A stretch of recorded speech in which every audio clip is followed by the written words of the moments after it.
Ikasyam na kabanata.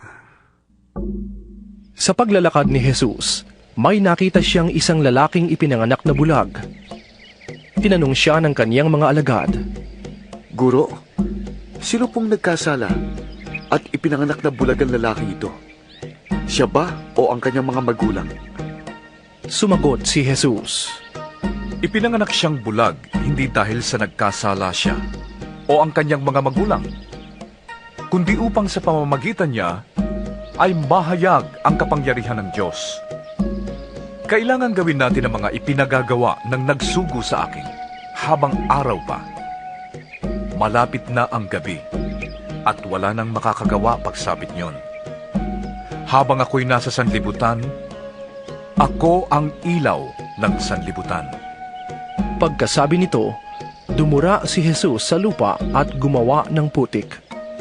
Pagkatapos, ipinahid niya ito sa mata ng bulag.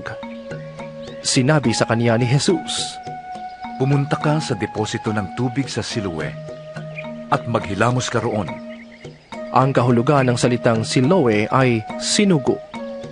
Ganoon nga ang ginawa ng bulag at nang magbalik siya ay nakakakita na. Sinabi ng mga kapitbahay niya at ng mga nakakita sa kanya noong siya'y namamalimos pa, Hindi ba yan ang pulubing bulag? Sumagot ang ilan. Yan nga! Sabi naman ng iba, Hindi!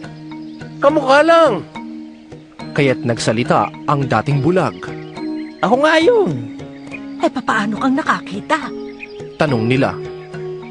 Sumagot siya, Ang lalaking tinatawag na Jesus ay gumawa ng putik at itinapal yon sa aking mata. Pagkatapos, sinabi niya sa akin, pumunta ka sa Siloe at maghilamos. Pumunta nga ako doon at naghilamos at nakakita na ako. Nasaan siya? tanong nila sa kanya. Hindi ko alam. Sagot niya. Dinala ng mga tao sa mga Pariseo ang dating bulag dahil araw ng pamamahinga nang gumawa si Jesus ng putik at nang pinagaling niya ang bulag. Tinanong din siya ng mga Pariseo kung paano siya nakakita. Kaya't sinabi niya sa kanila, Pinahira niya ng putik ang aking mga mata, ako'y pinaghilamos at ngayon nakakakita na ako. Ang sabi ng ilang Pariseo, Hindi maaaring mula sa Diyos ang taong yon, sapagkat hindi niya ipinapangilin ang araw ng pamamahinga. ngunit sinabi naman ng iba, Paanong makakagawa ng ganitong mga himala ang isang makasalanan? at hindi sila magkaisa ng palagay. Kaya't tinanong nila uli ang dating bulag. At ikaw, ano naman ang masasabi mo tungkol sa kanya? Yamang pinagaling niya ang iyong mga mata. Isa siyang propeta. Sagot niya. Ayaw maniwala ng mga Hudyo na siya'y talagang dating bulag, kaya't ipinatawag nila ang kaniyang mga magulang. Anak nga ba niyo ito? Talaga bang siya'y pinanganak na bulag? Bakit nakakakita na siya ngayon? Tanong nila. Sumagot ang kaniyang mga magulang. Anak nga namin siya at siya'y pinanganak ngang bulag. Ngunit hindi po namin alam kung bakit nakakakita na siya ngayon o kung sino ang nagpagaling sa kanya. Siya na po ang tanungin ninyo. May sapat na kulang na siya at makapagsasalita para sa kanyang sarili. Ganoon ang sabi ng kaniyang mga magulang dahil sa takot nila sa mga Hudyo. Alam nilang pinagkaisahan ng mga Hudyo na itiwalag sa sinagoga ang sinumang magpahayag na si Jesus ang Mesyas. Ito ang dahilan kung bakit sinabi ng kaniyang mga magulang, Siya'y nasa tamang gulang na. Siyang tanungin ninyo. Muli nilang ipinatawag ang dating bulag at sinabi sa kanya, Sa ngalan ng Diyos, magsabi ka ng totoo. Alam namin siya'y makasalanan. Hindi ko po alam kung siya'y masamang tao o hindi. Tugon niya. Isang bagay po ang alam ko. Ako'y dating bulag, subalit ngayon nakakakita na. Anong ginawa niya sa'yo? Paano niyang pinagaling ang iyong mga mata? Tanong nila. Sumagot siya.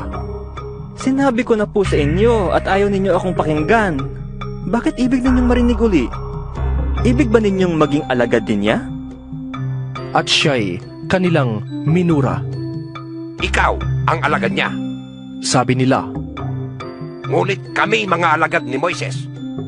Nalalaman namin nagsalita ang Diyos kay Moises. Ngunit ang taong yon, na hindi namin alam kung saan siya nanggaling. sumagot ang lalaki. Yan nga po ang nakakapagtaka. Hindi ninyo alam kung saan siya nanggaling, gayon pa man, pinagaling niya ang aking mga mata. Alam nating hindi pinapakinggan ng Diyos ang mga makasalanan, ngunit pinapakinggan niya ang mga tunay na sumasamba sa Kanya at sumusunod sa Kanyang kalooban. Noon pa man ay walang nakakapagpagaling ng mata ng taong ipinanganak na bulag. Wala pong magagawa ang taong yun kung siya'y hindi mula sa Diyos. Sumagot sila. Ipinanganak ang makasalanan at ibig mo pa kaming turuan? At siya'y kanilang itiniwalag. Nabalitaan ni Jesus na ang lalaking pinagaling niya ay itiniwalag ng mga Pariseo. Kaya't nang matagpuan niya ito ay kaniyang tinanong, Sumasampalataya ka ba sa anak ng tao? Sumagot ang lalaki.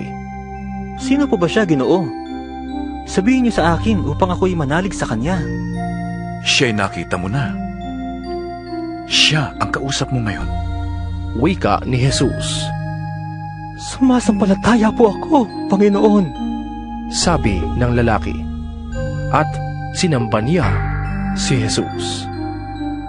Sinabi pa ni Jesus, Naparito ako sa mundo upang humatol at upang makakita ang mga bulag at mabulag naman ang mga nakakakita.